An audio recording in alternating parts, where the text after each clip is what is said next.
오늘 본문을 보면 엘리야가 낭망하고 실망하고 심지어 죽기 원하는 모습을 볼 수 있습니다. 근데 엘리야가 왜 이런 문제 가운데 있는지는 오늘 본문의 앞부분을 보지 않으면 이해할 수 없는데요, 오늘 본문 앞부분인 열왕기상 18장을 보면 이 북이스라엘의 아합과 이세벨이라는 이 왕과 왕비가 바알과 아세라라는 우상을 섬기고 그것 때문에 이스라엘 전체가 하나님께 돌아선 것을 볼 수 있습니다. 그래서 이에 대해서 엘리야가 가뭄을 선포하고 아합 왕에게 가서 바알 선지자 450명 또 아세라 선지자 400명을 데리고 와서 자신과 겨뤄보자고 이야기합니다. 저희가 잘 알듯이 갈멜산에서 이 엘리야가 이 850명과 홀로 싸워서 하나님께서 참 신이심을 증명하는 그런 사건이 있게 됩니다. 저희가 잘 알듯이 이 엘리야의 갈멜산 사건은 엘리야의 사역 가운데 아주 클라이막스 같은 그런 사역입니다. 그리고 그 일 가운데 엘리야는 이 승리를 통해서 이 아합 왕과 온 이스라엘이 우상을 떠나고 다시 하나님께 돌아오기를 기대했습니다. 하지만 오늘 본문을 보면 오늘 본문의 앞부분은 이 엘리야의 기대와는 사뭇 다르게 시작됨을 저희가 볼 수 있습니다. 1절과 2절 보면 이렇게 이야기하고 있네요. 아합이 엘리야가 행한 모든 일과 그가 어떻게 모든 선지자를 칼로 죽였는지를 이세벨에게 말하니 이세벨이 사신을 엘리야에게 보내어 이르되 내가 내일 이맘때에는 반드시 내 생명을 저 사람들 중 한 사람의 생명과 같게 하리라. 그렇게 하지 아니하면 신들이 내게 벌 위에 벌을 내리니 마땅하니라 한지라. 회개를 기대했던 엘리야의 기대와는 다르게 이세벨의 마음이 더욱 악해져서 내가 오늘 너를 반드시 죽이겠다라고 이야기합니다. 3절에 엘리야가 이렇게 반응하네요. 3절입니다. 그가 이 형편을 보고 일어나 자기의 생명을 위해 도망하여 유다에 속한 브엘세바에 이르러 자기의 사환을 그곳에 머물게 하고. 엘리야는 북이스라엘을 상대로 사역했던 선지자입니다. 근데 지금 이 엘리야가 브엘세바, 유다의 맨 남쪽 끝에 있는 브엘세바로 도망하는 것을 볼 수 있습니다. 근데 왜 도망갔을까요, 여러분? 왜 자기 생명을 보존하고 싶어 했을까요? 이 4절을 보면 엘리야의 마음을 좀 알 수 있습니다. 자기 자신은 광야로 들어가 하룻길쯤 가서 한 로뎀나무 아래에 앉아 자기가 죽기를 원하여 이르되 여호와여 넉넉하오니 지금 내 생명을 거두시옵소서. 나는 내 조상들보다 낫지 못하나이다 하고. 엘리야가 죽기를 원하죠. 그 넉넉하오니라고 말하는 것은 하나님, 나는 충분히 했습니다. 이제 충분합니다. 나는 다른 사람보다 낫지 않습니다 라고 절망하고 좌절한 모습을 저희가 볼 수 있습니다. 근데 뒤에 보면 이 엘리야가 광야를 지나서 호렙산에 가게 됩니다. 근데 하나님께서 엘리야에게 네가 여기 왜 있느냐라고 물으실 때 엘리야가 다시 한번 자기가 어떤 마음인지 하나님께 이야기하는데 한번 보겠습니다. 10절입니다. 그가 대답하되 내가 만군의 하나님 여호와께 열심히 이별하오니 이는 이스라엘 자손이 주의 언약을 버리고 주의 제단을 헐며 칼로 주의 선자들을 죽였으며 오직 나만 남았거늘 그들이 내 생명을 빼앗으려 하나이다. 즉 엘리야의 마음은 열심히 이별하오니라는 뜻은 무슨 뜻일까요? 하나님, 내가 하나님 앞에 최선을 다하고 충성을 다했습니다. 나만 남았거늘이라고 하죠. 하나님, 근데 이스라엘 다 범죄하고 나만 남아서 하나님 앞에 충성을 다했는데 이 결과 나 혼자밖에 남지 않았습니다. 그리고 아무 열매가 없습니다 라고 이야기하는 것입니다. 즉 엘리야의 낙심의 이유는 스스로 하나님 앞에 믿음으로 충성을 다해서 최선을 다해서 홀로 할 수 있는 것을 다 했지만 그 결과가 이스라엘이 하나님께 돌아오는 것이 아니라 이세벨이 자기를 죽이겠다고 하는 결과로 끝난 것이죠. 즉 더 이상 소망이 없고 희망이 없고 자신의 사역의 결과에 실망한 것입니다. 근데 여러분, 우리도 이렇게 엘리야처럼 하나님 앞에 실망하고 낙심되고 절망할 때가 많이 있습니다. 우리가 하나님 앞에 큰 믿음으로 충성을 다하고 열심을 다하지만 우리의 신앙이 자라지 않고 정체되고 또 오늘 5절에서 8절처럼 하나님께서 광야에서 천사를 통해서 먹이시고 위로하시고 그런 위로 우리가 경험하지만 그 위로는 그때뿐이고 또 그 시기가 지나면 우리의 마음이 편하지 않고 어려울 때가 많이 있습니다. 그럴 때마다 우리는 엘리야처럼 포기하고 싶고 또 우리가 혼자 고군분투하는 것처럼 느낄 때가 많습니다. 그리고 우리의 신앙이 아무 열매도 없고 아무 의미가 없어 보일 때가 많이 있습니다. 여러분, 무엇이 문제일까요? 우리가 어떻게 해야 거기서 벗어나서 우리의 신앙이 자랄 수 있을까요? 오늘 이 광야를 지나서 호렙산에 도착한 엘리야에게 하나님께서 말씀하십니다. 9절에 보니까 하나님께서 엘리야에게 이렇게 말씀하세요.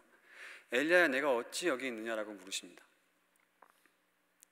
그리고 11절에 이렇게 말씀하십니다. 여호와께서 이르시되 너는 나가서 여호와 앞에서 산에 서라 하시더니 여호와께서 지나가시는데 여호와 앞에 크고 강한 바람이 산을 가르고 바엘부스나 바람 가운데 여호와께서 계시지 아니하며 바람 후에 지진이 있으나 지진 가운데 여호와께서 계시지 아니하며. 하나님께서 엘리야에게 앞에 서라고 하시고 지나가시면서 바람과 불과 지진을 보여주시는데 그 가운데 하나님께서 계시지 않다고 오늘 말씀을 이야기하고 있습니다. 12절 뒷부분에 보면 불 후에 세미한 소리가 있는지라라고 하고 13절에 엘리야가 듣고 겉옷으로 얼굴을 가리고 나가 굴 어귀에 솜에 그에게 임하여 이르시되 엘리야야, 내가 어찌 있느냐라고 말씀하십니다. 세미한 소리가 들리고 그 가운데 하나님께서 엘리야에게 말씀하시는 것을 볼 수 있습니다. 어떤 말씀을 하시냐면 15절 보니까 여호와께서 그에게 이르시되 너는 내 길을 돌이켜 광야를 통하여 다메섹에 가서 이르거든 하사엘에게 기름을 부어 아람의 왕이 되게 하고. 엘리야에게 네가 왔던 길을 돌아가라라고 말씀하십니다. 그리고 아람은 이스라엘이 아니라 이방 나라죠. 이방 나라의 왕을 세우라고 말씀하십니다. 그리고 16절에 계속해서 너는 또 님시의 아들 예후에게 기름을 부어 이스라엘의 왕이 되게 하고 또 아멜부올라 사밧의 아들 엘리사에게 기름을 부어 너를 대신하여 선지자가 되게 하라고 하십니다. 이스라엘의 왕을 새로 세우고 또 엘리사라는 선지자를 엘리야 뒤를 이어서 세우라고 말씀하시죠. 그리고 마지막 18절에 이렇게 말씀하십니다. 18절을 제가 번역을 다시 한번 해보겠습니다. 18절 번역을 해보면 이렇습니다. 그리고 내가 지금까지 이스라엘 중에서 바알에게 무릎 꿇지 않은 사람 7,000명을 남겨놓았다라고 말씀하십니다. 5절부터 8절에서 엘리야가 광야의 길을 갈 때 하나님께서 천사를 통해서 먹이시고 위로하시고 호렙까지 인도하세요. 그런데 호렙산에 엘리야가 도착했을 때는 조금 다르게 저희가 지금 본 것처럼 반응하십니다. 네, 왜 하나님께서는 엘리야에게 다르게 반응하실까요? 저희가 그것을 이해하기 위해서 오늘 본문을 조금 넓혀서 엘리야의 사역이 어떤지 좀 이해해 보겠습니다. 저희가 엘리야의 사역을 보면서 우리의 모습과 한번 비교해 보면 굉장히 좋을 것 같아요. 10절과 14절에 엘리야가 계속 이렇게 이야기합니다. 이스라엘 자손이 주의 언약을 버리고 주의 제단을 헐며 칼로 주의 선자들을 죽였으며 오직 나만 남았다라고 계속 이야기해요. 즉 엘리야의 말에 따르면 지금 이스라엘에 하나님을 따르는 사람은 엘리야밖에 남지 않은 겁니다. 그런데 여러분, 그게 과연 사실일까요? 저희가 열왕기상 18장 4절을 보겠습니다. 한 목소리로 한번 읽어볼까요? 이세벨이 여호와의 선지자들을 멸할 때에 오바댜가 선지자 100인을 가져 50인씩 굴에 숨기고 떡가물을 먹였었다. 엘리야는 자기 혼자 하나님 앞에 나왔다고 하는데 여기 보니까 이 오바댜라는 사람이 100명의 선지자들을 숨겨놓고 있었습니다. 저희가 열왕기상 20장을 보면 또 엘리야 외에 다른 선지자가 있음을 알 수 있습니다. 그 열왕기상 22장을 보면 선지자 미가야도 이때 활동하고 있음을 저희가 알 수 있습니다. 그래서 즉 아하방 앞에서 엘리야가 사역한 것은 맞지만 그 말이 엘리야 혼자 남았다는 뜻은 아닌 거죠. 제가 아까 18절 봤을 때 하나님께서 7,000명을 남겨놨다고 이야기하셨죠. 하나님도 엘리야 혼자 남지 않음을 잘 알고 계셨습니다. 근데 이렇게 아직 많은 사람이 하나님 앞에 남아 있음에도 불구하고 엘리야는 왜 자기 혼자 남았다라고 하나님 앞에 이야기했을까요? 그것을 이해하기 위해서는 저희가 엘리야의 이런 사역의 특수성을 좀 볼 필요가 있습니다. 저희가 엘리야의 사역을 가만히 보다 보면 이 엘리야는 구약에 있는 다른 선지자들과 좀 다른 것을 저희가 알 수 있어요. 저희가 신명기 18장을 한번 같이 읽어보겠습니다. 신명기 18장 19절부터 22절까지 한번 읽어보겠습니다. 무릇 그가 내 이름으로 고하는 내 말을 듣지 아니하는 자는 내게 벌을 받을 것이요 내가 고하라고 명하지 아니한 말을 어떤 선지자가 만일 빙자에 내 이름으로 고하든지 다른 신들의 이름으로 말하면 그 선지자는 죽음을 당하리라 하셨느니라. 내가 혹시 심중에 이르기를 그 말이 여호와의 이르신 말씀인지 우리가 어떻게 알리요 하리라.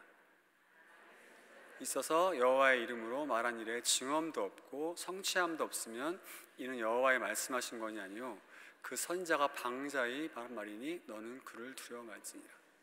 지금 하나님께서 모세와 이스라엘에게 내가 앞으로 선지자를 너희들에게 보낼 텐데 이 선지자는 나의 말을 전하는 사람이고 선지자가 내 말을 전했을 때 그것이 일어나지 않으면 선지자가 아니라라고 말하고 있는 것입니다. 즉 하나님 말씀이 먼저 임하고 그 임한 말씀을 선포하는 것이 이 구약에 나타난 선지자가 하는 일이라는 거죠. 이 열왕기상 12장을 보면 또 이 13장, 16장을 보면 지금 말씀하신 것처럼 많은 선지자들이 하나님 말씀을 받고 그 말씀 그대로 사람들에게 하나님 말씀을 전하는 것을 볼 수 있습니다. 그런데 저희가 엘리야의 사역을 보면 이것과는 조금 다름을 알 수 있습니다. 저희가 엘리야 사역의 시작 부분을 한번 보겠습니다. 열왕기상 17장 1절부터 4절입니다. 저 한 절 여러분 한 절 또 4절은 같이 읽도록 하겠습니다. 길르앗에 우거하는 자 중에 디셉 사람 엘리야가 아합에게 고하되 나의 섬기는 이스라엘 하나님 여호와의 사심을 가르쳐 맹세하노니 내 말이 없으면 수년 동안 우로가 있지 아니하리라 하니라. 너는 여기서 떠나 동으로 가서 요단 앞 그릿 시냇가에 숨고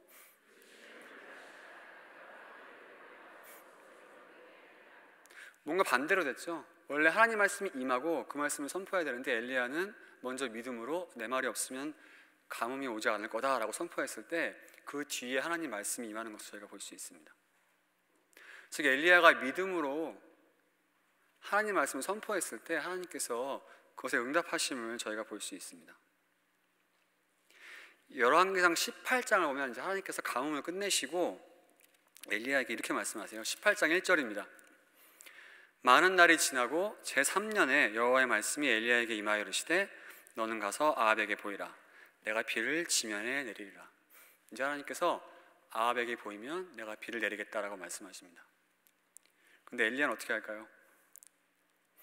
이 18장 19절을 보겠습니다.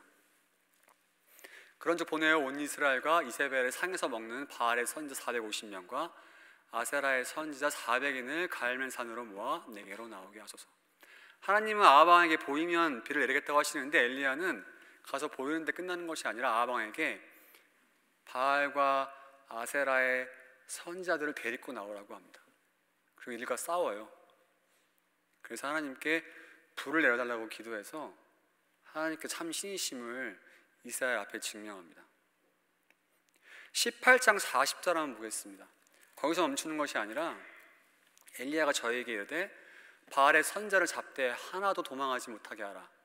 곧 잡은지라 엘리야가 저희를 기돈 시내로 데려다가 거기서 죽이니라. 거기서 멈추는 것이 아니라 이 바알과 아세라 이 선자들을 죽이는 데까지 나아가는 것을 볼 수 있습니다. 즉 엘리야는 동시대 선지자들이 하나님의 말씀을 받고 전하는 데만 그쳤지만 거기서 그친 것이 아니라 이 믿음으로 먼저 하나님께 이적과 기적을 구하고 하나님께서 이런 엘리야의 믿음에 또 그의 기도에 응답하시는 것을 저희가 볼 수 있습니다. 그리고 홀로 앞장서서 이 아합 왕과 싸우는 것을 저희가 볼 수 있습니다. 이것이 구약의 다른 선지자와 다른 모습입니다. 즉 다시 이야기하자면 이 엘리야의 사역은 엘리야 중심의 이런 개인 중심이었고 또 저희가 지금까지 보았듯이 이적과 기적 중심의 사역임을 알 수 있습니다. 그런데 이런 엘리야에게 오늘 하나님께서 호렙산에서 말씀하시는 거죠. 앞에서 보았듯이 하나님께서 강한 바람과 지진과 불 가운데 계시지 않았다라고 말하고 있습니다. 오늘 엘리야가 앞에서 보았듯이 이세벨을 피해서 브엘세바로 가서 광야로 들어가고 광야에서 호렙산에 이르죠. 그런데 왜 엘리야가 호렙산으로 도망갔을까요, 여러분? 저희가 출애굽기를 한번 보겠습니다. 출애굽기 19장입니다. 19장 16절부터 19절까지입니다. 한 목소리로 한번 읽어볼까요? 제3일 아침에 우레와 번개와 빽빽한 구름이 산 위에 있고 나팔 소리가 심히 크니 진중 모든 백성이 다 떨더라.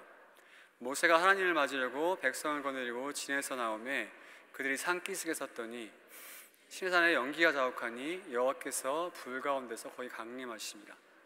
그 연기가 엉기정같이 떠오르고 온 산이 크게 진동하여 나팔 소리가 점점 커질 때에 모세가 말한즉 하나님이 음성으로 대답하시되 엘리야 전에 이스라엘이 출애굽했을 때 모세와 이스라엘 백성이 이 호렙산에서 하나님을 만나서 율법을 받고 십계명을 받을 때 이미 하나님께서 불과 지진과 바람 가운데 이스라엘 백성과 모세에게 나타나셨습니다. 이적 가운데 나타나셨어요. 그 말은 엘리야가 다시 호렙산으로 도망간 이유는 예전에 이스라엘 가운데 이적으로 나타나신 하나님을 다시 경험하고 싶은 마음 때문입니다. 그런데 아까 보았듯이 바람과 지진과 불 가운데 하나님께서 계시지 않았다라고 오늘 말씀을 이야기하고 있습니다. 왜 하나님께서 이번에는 이적을 통해서 엘리야를 만나주지 않으셨을까요? 하나님께서 엘리야에게 말씀하고 싶어 하시는 것은 무엇일까요? 그것은 바로 이런 이적과 기적만이 하나님께서 일하시는 방법이 아니다라는 것을 엘리야에게 말씀하고 계신 겁니다. 아까 앞에서 보았듯이 엘리야는 다른 선지자들과 달리 하나님 말씀을 받고 전하기보단 먼저 자기가 믿음으로 선포하고 하나님께서 그의 믿음에 대해 응답하시고 많은 기적과 이적을 보여주셨습니다. 그리고 다른 선지자들이 많았음에도 불구하고 엘리야는 그들과 함께 사역하는 것이 아니라 홀로 외롭게 사역했던 사람입니다. 이걸 다시 한번 생각해보면 엘리야한테는 오늘 본문에 보면 엘리야는 자기 신앙 안에 갇혀서 하나님께서 어떻게 다양한 방법을 일하시는지 충분히 이해하지 못하고 있다는 뜻입니다. 여러분, 저희가 코로나 시기를 지나면서 홀로 고군분투하고 있지 않습니까?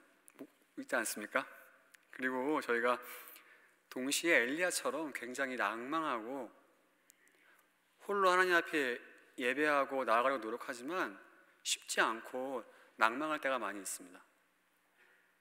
그리고 하나님께서 때에 따라 위로하시고 우리에게 도와주시지만 그것으로 충분하지 않을 때가 있어요.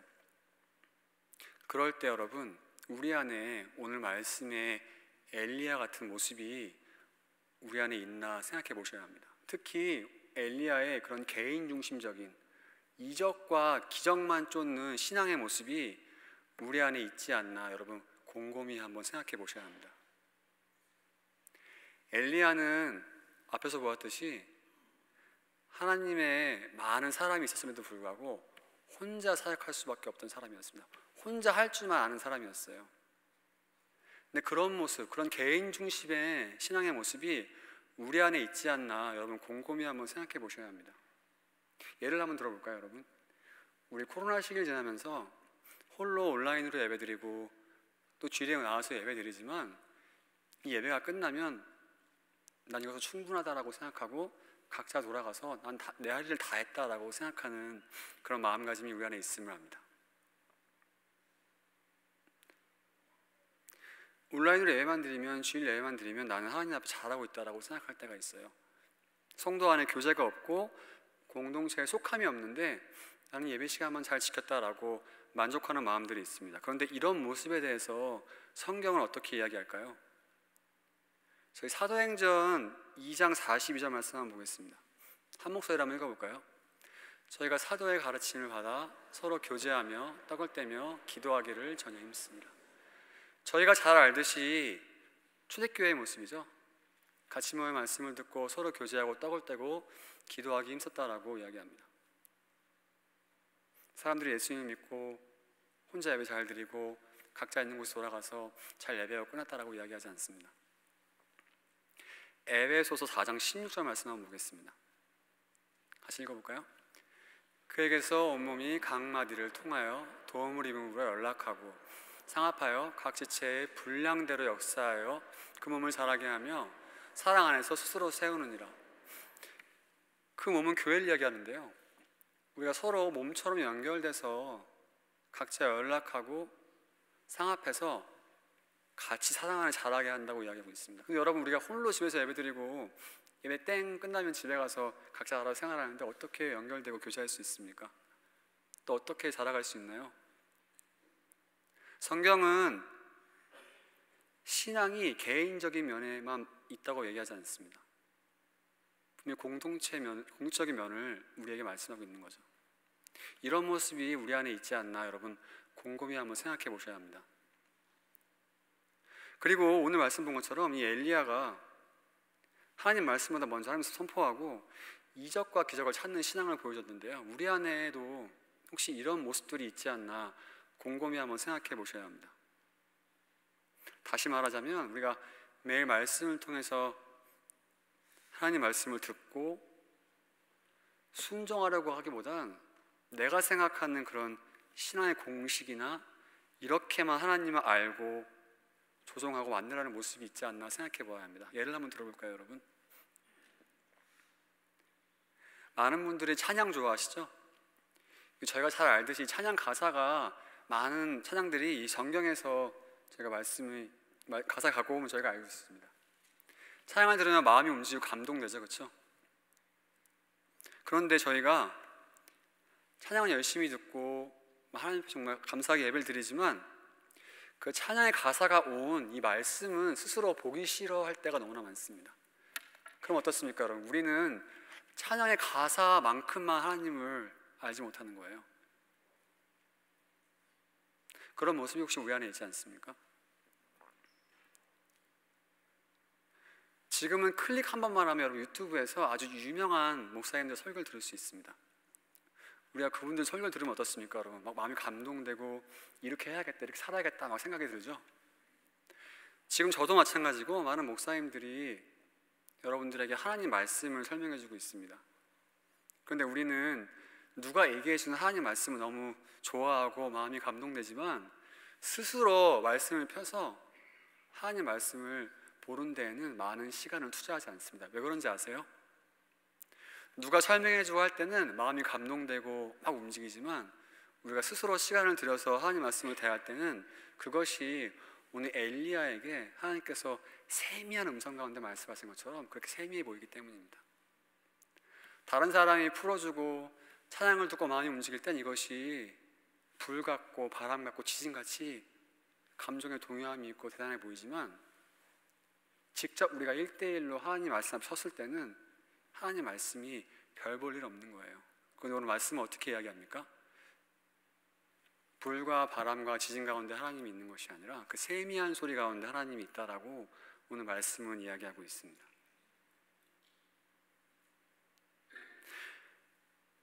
이렇게 경험과 이적만 쫓는 신앙의 모습이 여러분 예수님의 시대에도 있었습니다. 한번 볼까요? 마가복음 8장입니다. 바리새인들이 나와서 예수께 힐난하며 그를 시험하여 하늘로부터 오는 표적을 구하거늘 예수께서 마음속에 깊이 탄식하시며 가라사대 어찌하여 이 세대가 표적을 구하느냐 내가 진실로 너에게 이르노니 이 세대에게 표적을 주시지 아니하리라 하시고, 예수님께서 많은 말씀을 하실 때 바리새인들은 예수님 말씀을 듣지 않았습니다. 오히려 이적을 보여주면 믿겠다라고 말하죠. 근데 예수님께서 뭐라고 말씀하십니까? 깊이 탄식하시고 너희들에게 이적을 보여주지 않겠다라고 말씀하세요.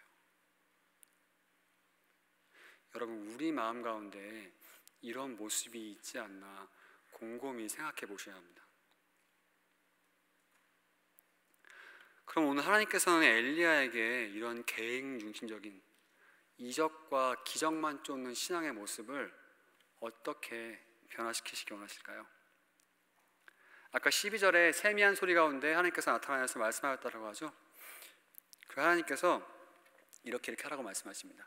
즉 예전에는 엘리야가 먼저 하나님 이렇게 해주세요라고 선포하고 하나님께서 응답하였다면 이제 하나님께서 이제 내 말을 들으라고 먼저 말씀하시는 거죠. 그리고 뒤에 가서 15절 보면 내 길을 돌이켜 돌아가라라고 말씀하십니다. 돌아가서 하사엘을 아람 왕으로 세우고 예후를 이스라엘의 왕으로 세우고 엘리사를 엘리야 뒤를 이은 선지자로 세우라라고 말씀하세요. 이게 무슨 뜻일까요, 여러분? 그리고 18절에 너만 남은 것이 아니라 내가 아직 바알에게 무릎 꿇지 않은 사람 7,000명 남겨놨다라고 말씀하십니다. 이 말은 이제 내 말을 듣고 너 마음대로 하는 것이 아니라 이제 내 말을 듣고 혼자 일하지 말고 공동체로 돌아가서 사람을 세우고 함께 일하라고 엘리야에게 하나님께서 말씀하고 계신 거죠. 엘리야의 이런 개인 중심, 경험과 이적 중심의 사역을 뛰어넘어서 공동체에 속해서 하나님 말씀을 듣고 가르치고 사람을 세우기 원하시는 모습을 하나님께서 말씀하고 계신 겁니다. 이런 좋은 예가 여러분 우리에게 있습니다.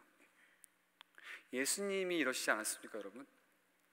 예수님께서 하나님의 아들로 충분히 혼자 사역할 수 있음에도 불구하고 예수님께서 제자들을 택하셔서 이들을 세우시고 가르치셨습니다. 예수님께서 많은 기적을 보여주셨지만 기적만 보여주신 것이 아니라 사람들에게 하나님 말씀을 가르치셨죠. 이런 예수님의 모습이 예수님 마지막 말씀에 나타나 있습니다. 마태복음 28장입니다. 제가 한번 읽어볼까요? 28장 18절부터 20절까지입니다. 한 목소리로 한번 읽어보겠습니다.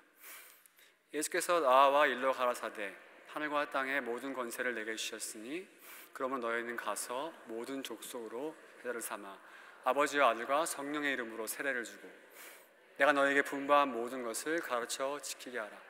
볼지어다 내가 세상 끝날까지 너희와 항상 함께 있으리라 하시니라.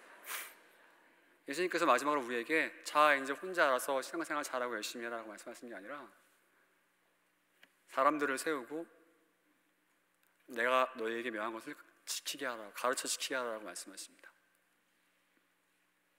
여러분 히브리서 5장에 이렇게 우리에게 말씀하십니다. 때가 오래되므로 너희가 마땅히 선생이 될 터인데 너희가 다시 하나님의 말씀의 초보가 무엇인지 누구의 가르침을 받아야 할 것이니 젖이나 먹고 단단한 식물을 못 먹을 자가 되었도다. 대저 젖을 먹는 자마다 어린아이이니 의의 말씀을 경험하지 못한 자요 단단한 식물은 장성한 자의 것이니 저희는 지각을 사용함으로 연단을 받아 선악을 분별하는 자들이니라. 하나님께서 여러분들에게 다 말씀의 선생 되기 원하세요, 여러분. 말씀은 목사님들만 알아야 되는 거 아닙니까? 은사 있는 사람만 알아야 되는 거 아닙니까? 히브리서 말씀은 그렇게 얘기하지 않습니다. 예수님은 여러분들에게 그렇게 말씀하지 않으세요. 우리가 신앙생활이 오래될수록 하나님의 말씀을 잘 알고 그것들을 다른 사람에게 가르칠 줄 알아야 됩니다, 여러분. 그것이 우리가 사람을 세우는 것이겠죠. 에베소서 4장 13절에 이렇게 이야기합니다. 우리가 다 하나님의 아들을 믿는 것과 아는 일이 하나가 되어 온전한 사람을 이루어 그리스도의 장성한 분량이 충만한 데까지 이르리니 너 혼자 잘하고 너 혼자 열심히 하고가 아니라 우리가 다 같이 하나님을 아는 것과 믿는 일에 하나가 되어야 한다라고 우리가 공동체 안에서 함께 자라가야 한다라고 오늘 말씀은 이야기하고 있습니다. 그럼 여러분 우리가 오늘 엘리야의 이야기를 보고 어떻게 삶의 변화를 가져가야 할까요? 앞에서 보았듯이 하나님께서 19장 15절에 엘리야에게 돌아가라 라고 말씀하십니다. 내가 왔던 길을 돌아가라 라고 말씀하세요. 그리고 이 18절에 내가 바알에게 절하지 않은 사람 7,000명을 남겨놓았다라고 말씀하십니다. 그럼 여러분 한번 생각해 보십시오. 이 교회 가운데 이제 예배가 끝나고 저 문 밖을 나가면 우리가 속해야 할, 우리가 돌아가야 할 교회 안에 공동체가 어디 있습니까, 여러분? 우리가 속으로 모이고 부서로 모이고 여러 가지 공동체로 교회 안에서 모여 있는데요. 여러분들이 지금 예배가 끝나고 돌아가시면 어디로, 어느 공동체로 교회 안에 속하시겠습니까?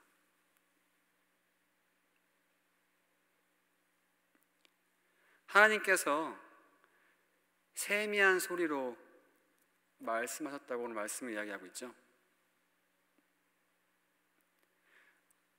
이렇게 예배드리면 너무 좋지 않습니까, 여러분?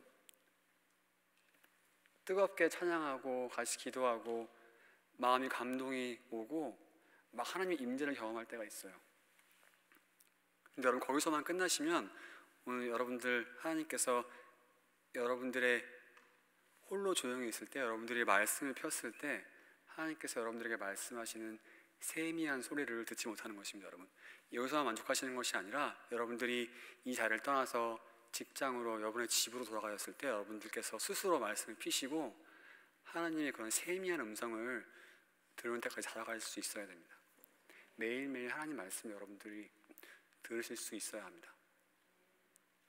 오늘 15절, 18절부터 보면 하나님께서 엘리야에게 가서 아람 왕을 세우고 이스라엘 왕을 새로 세우고 너의 뒤를 이어서 엘리사를 선지자로 세워라라고 말씀하십니다. 여러분, 그러면 지금 여러분들이 하시는 이 교회 안에서 사역을 뒤이어 할 사람이 있습니까? 여러분들이 지금 세우고 있는, 믿음으로, 신앙으로 씨를 뿌리고 세우고 있는 사람이 있습니까, 여러분? 여러분들이 믿음으로 씨를 뿌리고 신앙으로 함께 자라가고 세워야 할 사람이 있어야 합니다. 왜냐하면 오늘 엘리야에게 말씀하신 것처럼 하나님께서 여러분들에게 우리 다음에 누가 우리가 할 사역을 계속 이어할 것인지 사람을 세우라고 말씀하십니다. 그럼 여러분, 공동체에 속해 있지 않으면 사람을 세울 수 없죠. 여러분, 공동체 안에서 여러분의 뒤를 이어서 여러분이 세워야 할 사람은 누구입니까? 그런 사람이 없다면 오늘 말씀을 통해서 곰곰이 한번 생각해 보시기 바랍니다. 오늘 엘리야를 통해서 본 여러분의 신앙의 한계는 무엇입니까? 여러분, 엘리야는 혼자 사역할 수밖에 몰랐고 이적과 경험으로밖에 하나님을 알 수 없었습니다. 근데 여러분, 오늘 말씀을 통해서 여러분들이 이런 개인 중심의 이적과 경험 중심의 사역, 이런 신앙을 벗어나서 직접 하나님 말씀을 듣고 그 말씀에 순종하고 공동체로 돌아가서 공동체 안에 속해서 내 뒤에 사람을 세우고 격려하는 데까지 나아가시는 그런 여러분 되시길 축원합니다. 기도하겠습니다.